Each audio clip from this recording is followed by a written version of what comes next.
Hello friends, I am back with another video. As always, thank you so much for being here and sharing your time with me. I really appreciate it. Today I'm going to talk to you about my reading journal.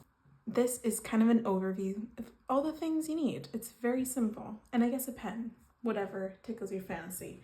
The pen of choice for this journal for me, actually, let me grab it, is my Muji pen in 0.38, ideally in a perfect world. If not, I will settle for 0.5, and it's the black ink. This is always what I use. And then I have the book that I'm writing about, very simple, and then my printed book covers.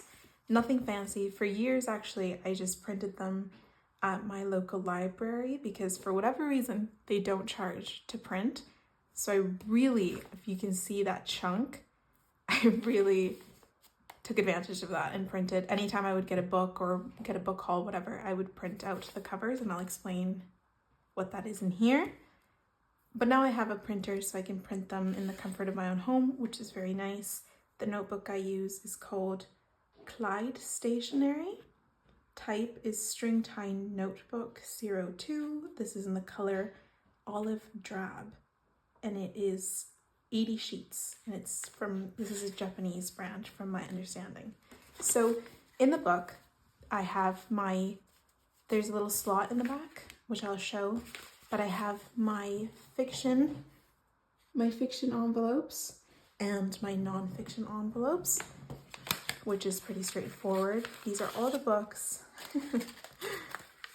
I am hoping to read at some point. Look at this. This is crazy, and I recognize it. Look at all that. But they're all at my disposal, so whenever I get to it, I just reach into this little bag and we can get straight to work. I'm gonna leave this there because it kind of looks so fun. Do-do-do-do-do.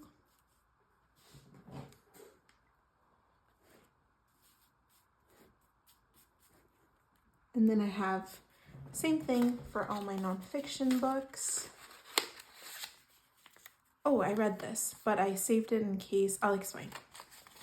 And then here they are. Simple.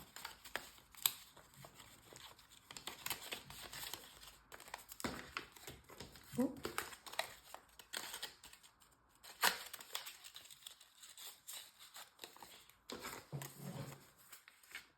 So let's get into this layout. When you open the book, it looks like this. It's 2024. I won't be able to use all 80 pages, both sides of this notebook, so I will be using it again in 2025, which I'm excited to do. I think I like combining my reading journal, like doing multiple years in one book. I think it's very satisfying to see the evolution of my reading. So the cover is very simple. I tried to keep this notebook as minimal and as least daunting as possible, just so that I don't feel overwhelmed. Okay, hear me out, okay? I've done this since 2021, this layout right here, and you do like 24 books for 2024, 23 books for 2023. And I don't know why I continue to do this, because I never, ever stick to it, or even remotely get inspiration from it. So I'm going to retire this next year because I don't do it. Never have. I don't think I ever will. But this side is very satisfying to look at. These are releases on the radar, so it's just books that are coming out this year that I'm looking forward to. And I print their covers and then the date of release, the expected release. Sometimes they get changed and it's devastating, but alas, that's how it goes. I did pre-order this and read it. I pre-ordered this one, obviously this one. Like, this was so long ago that they hadn't even released the cover for my sweet Sally Rooney. But of course I own this one. And in fact, if you don't know this, I am based in Canada, and I simply detest the cover that Canada got for Sally Rooney's Intermezzo, so I bought it from a bookstore in the US and paid way more money than I would have paid if I had purchased it here, but I refused to settle for the Canadian cover. Anyway. And these are the monthly standouts. I made the mistake at the beginning of the year that I was kind of saying that these would only be my fiction standouts, but there were certain months that I was definitely reading more nonfiction, and therefore my favorite books from the month were nonfiction, and I can include them here. But now I'm at a point where I am going to include them, and I'm just going to screw my original decision. So in January, I had Poor Things. February was Heartberries. March was Martyr. April was Sally Rooney's Mr. Salary. May was Deborah Levy's Things I Don't Want to Know. June was Megan Nolan's Ordinary Human Failings. July, Splinters by Leslie Jameson. And August was El Cuerpo en que Nací by Guadalupe Nettel. I have yet to print these photos out, so stay tuned because it is now November, so I need to get to this. Okay, then it's very simple, okay? Since it's been years now that I do this exact same spread for January. I'll show you even. This was my reading journal. Look how disgusting it is, like with markers and inks. Anyway, whatever. And I just, you know, when you find something you like, it's very hard to let it go. Look at that. See? It's really just a different evolution of this. And back in the day, this was 2020, what year was this? 2021. I used to draw the covers, which is an insane amount of effort. I would really try to simplify them, but I would, look at that, that's crazy. I don't have that kind of time or patience anymore, I fear, but it's beautiful and I will accept that. But anyway, I have done these like firework-esque things since 2021 and I refuse to steer clear of them. I'm going to continue to do this because it looks beautiful. Okay, I'm digressing too much. Then I do a little rectangle up at the top next to the photo and I just do, oh actually this is right here.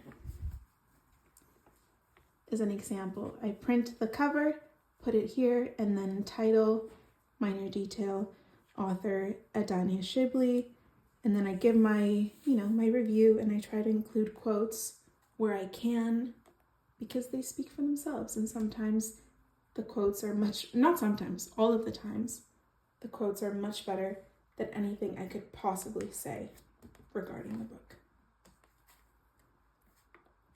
So yeah, the layout is really, really simple.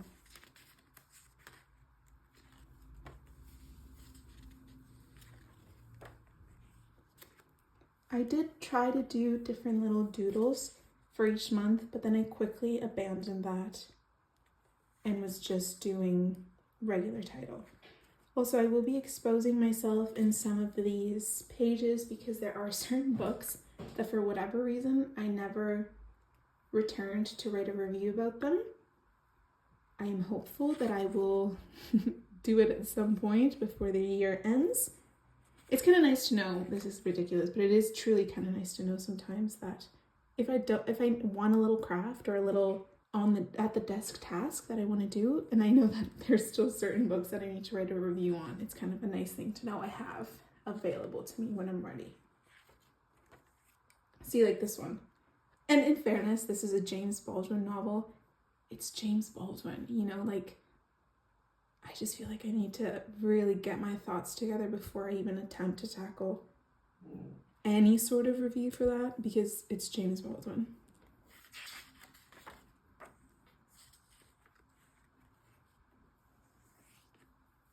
This book is fantastic, and so is this one. I have an entire reading blog dedicated to these two books, if you care whatsoever. Again, The Story of My Teeth. Valeria Luisegui is one of my favorite authors, and this was a loaded novel, okay? There was a lot of things to figure out, to reflect on, to ponder, and this was actually a book I read for my book club, and speechless.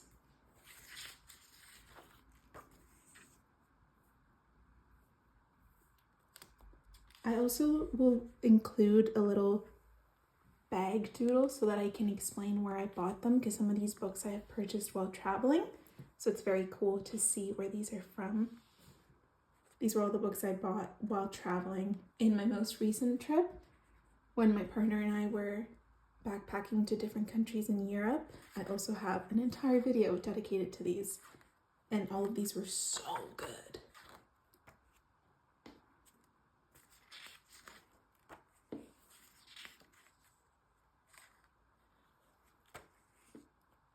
Two of my faves this year, for sure. I have yet to transfer quotes. That's what this gap is. Stunning, Down the Drain by Julia Fox. Love a good memoir. This was fantastic. Love this cover. Look at that. I think this might have been the best thing about this book, was the cover. Splinters. Review was teeny tiny for this, but it was very good. It's a book on motherhood, and that's my jam. I love to read just completely unabashed memoirs on motherhood, you know, where they really give it to you. They don't just tell you like, oh, it's such a gift, it's such a tremendous blessing. I want to know the truth, babe. Like, tell me.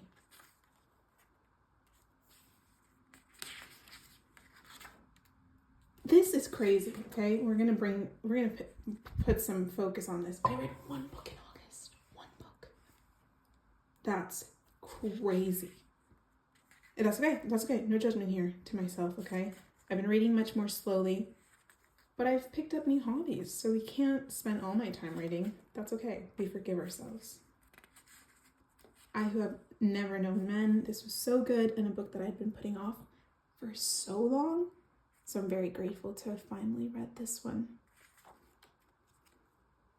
And then we're reaching the point where I haven't filled these in.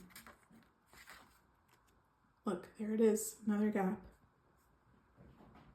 This is a book that I picked up when I was in Mexico, and it's called Aquí no es Miami by Fernanda Melchor. She's a Mexican author, and I'm a big fan of hers. She wrote a book, the first book I read by her is called Paradise, and I read it in English because that was the only edition that was available to me in Canada, but I was kind of upset that I didn't get to experience it in English since I wasn't able to read it in Spanish, since Spanish is my first language, and I was determined to not let that happen again. So I picked this one up, as well as her other one, which is in English called Hurricane Season, so that I could read them in Spanish, and it's been extremely satisfying, but I have not put down my thoughts. More blank thoughts. This was crazy. As you can see, all I have written down so far is hello, hello, because this was bonkers. And then most recently was this New Animal by Ella Baxter, which I mentioned in my last video. And that's it, friends. That's all. It's empty for now. And I still have all of these, so I'll be able to look. So I'll be able to keep using this next year, which I'm very excited for.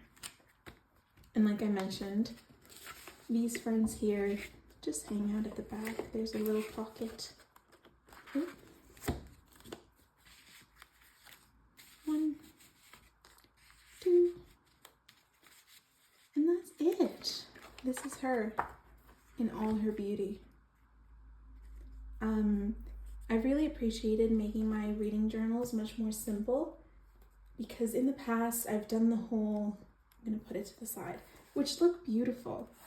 Like this was in 2023, and I did the whole bookshelf thing, and it wasn't my jam. I never filled them in. Again, 23 books for 2023. I couldn't even list 23 books. Like, girl, be for real.